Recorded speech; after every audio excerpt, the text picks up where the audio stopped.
Hey everyone, I might not be on TikTok for a couple of days. I just had a bit of bad news from home. My son, the eldest, was mad at me flat why I'm not here. Why I'm not there, sorry.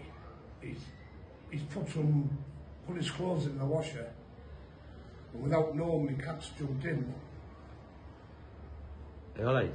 Yeah, my cat's jumped in behind, like when he hasn't been looking. And he's closed the door. Are you okay? Yeah. He's closed the door, put the cycle on, and when he's got his clothes out, he's found the cat there, it's passed away. Well, best of it is, at least it died in comfort.